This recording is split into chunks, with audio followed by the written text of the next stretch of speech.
जब भी खोलता हूँ कुछ भी सच्चाई बयां करने को, झूठों का दौर है साहब, बड़ा बदनाम लगता हूँ, बड़ा बदनाम लगता हूँ। मान्यवर, आप सभी को मेरा सादर प्रणाम।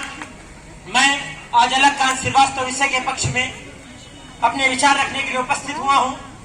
मान्यवर, जिस देश का बचपन 2 वक्त के भोजन के लिए तरसता हो, जिस देश के बचपन को एक जोड़ी नए कपड़े के लिए तरसता हो, जिस देश का बचपन को आधुनिक कालखंड में बिजली से मूलभूत आवश्यकताओं से वंचित रहता हो, उस देश के बच्चों के लिए मन से बड़ी बड़ी ऑनलाइन शिक्षण की बातें करना मात्र औपचारिकता नहीं तो और क्या है।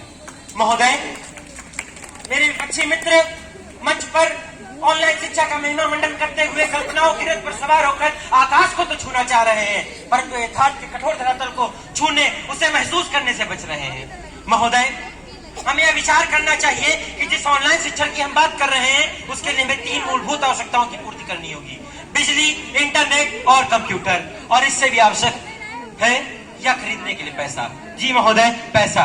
हमें यह विचार करना चाहिए कि वह गरीब जो धूप में पेड़ की छांव में नंगे पांव अपनी रोजी रोटी कमाता है, वो अपने बच्चों को कैसे पढ़ाएगा। महोदय, यह वही वर्ग है जो अभाव एवं गरीबी से जूझ रहा है, जिसके बच्चे या तो पढ़ नहीं पाते या तो सरकारी विद्यालय में मिलने वाले एक वक्त के भोजन के कारण, सरकारी विद्यालय में मिलने वाली सहायताओं के कारण विद्यालय जाते हैं। हमें विचार करना होगा कि हमारा जो गरीब समाज है, जो हमारे असहाय समाज है, वो ऑनलाइन शिक्षा कैसे ग्रहण करेंगे।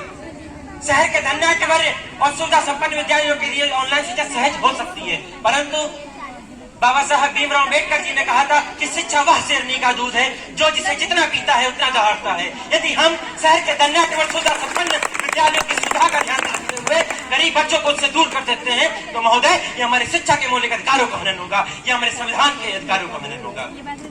हमें विचार करना चाहिए।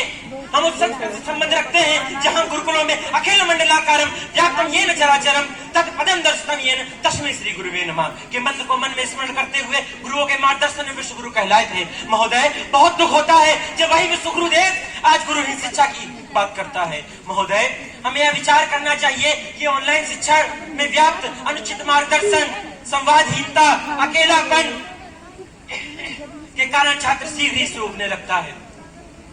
हम सब युवा हैं, युवा का अगर उल्टा किया जाए तो वायु होता है, और हम सभी जानते हैं कि यदि वायु को सही मार्गदर्शन दे दिया जाए तो वह पवन चक्की के रूप में बिजली भी बना सकती है, और यदि वायु को गलत दिशा में भेज दिया जाए तो वह तूफान भी ला सकती है।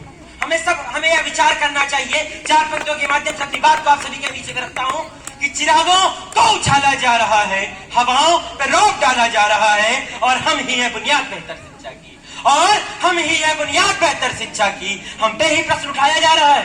हमें यह विचार करना चाहिए जो हमारा गरीब समुदाय है वो ऑनलाइन शिक्षा को कैसे अपनाएगा। और यदि हम मान भी लिया जाए कि बिजली, इंटरनेट और कंप्यूटर जैसी सुविधाएं आ भी जाएं, तो क्या ऑनलाइन शिक्षण को पारंपरिक शिक्षण का एक विकल्प माना जा सकता है? नहीं मान्यवर, कभी नहीं। मेरा यह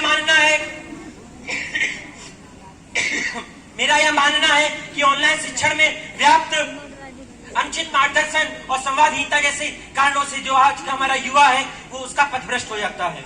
महोदय, उसका मानसिक प्रताड़ना के साथ साथ दृष्टि दोष, अनिंदा जैसी बीमारियां आती हैं, और हम ऑनलाइन शिक्षण के चंद लाभों के बदले हमारा यह नुकसान नहीं देख सकते। महोदय, हमें विचार करना होगा कि हम हमारी शिक्षा को आगे बढ़ाने के लिए क्या कार्य करें और कैसे हम अपनी शिक्षा को बेहतर कर सकें। महोदय, उससे पूर्व हमारे विपक्षी मित्र आए और मंच से अपना हाथ हिलाते हुए और ऑनलाइन शिक्षण को कोविड-19 के दौर में एक आवश्यक पूर्ति बताते हैं। महोदय, मैं उनसे यह प्रश्न करना चाहूंगा कि वह छात्र जो ऑनलाइन शिक्षण ग्रहण कर रहा था मोबाइल के माध्यम से, वह क्या पढ़ रहा था या ऑनलाइन शिक्षण की आड़ में कंबल के अंदर क्या चला रहा था। महोदय, मैं इस मंच पटल पर आप सभी के बीच यह प्रश्न रखना चाहता हूं कि यदि ऑनलाइन शिक्षण वास्तव में बेहतर है तो विश्व का सबसे बड़ा ऑनलाइन शिक्षण प्लेटफॉर्म अनअकैडमी, जिसका सेमिनार अभी हाल के दिन में हमारे सीतापुर में हुआ था, वह पारंपरिक शिक्षण की ओर क्यों बढ़ रहा है।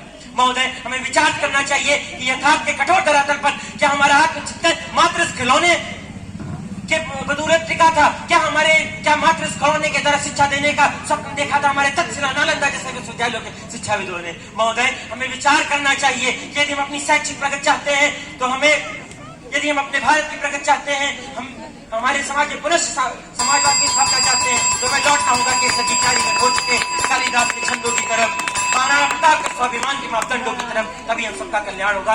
4 पंक्तियों के माध्यम से अपनी वाणी को विराम दूंगा कि अगर जज्बा रहा तो मुश्किलों का हल भी निकलेगा, जमी बंजर हुई तो क्या इसमें से जल भी निकलेगा। मत हो मायूस, न छोड़ खुशियों का दामन, इन्हीं काले अंधेरों से सुनहरा कल भी निकलेगा।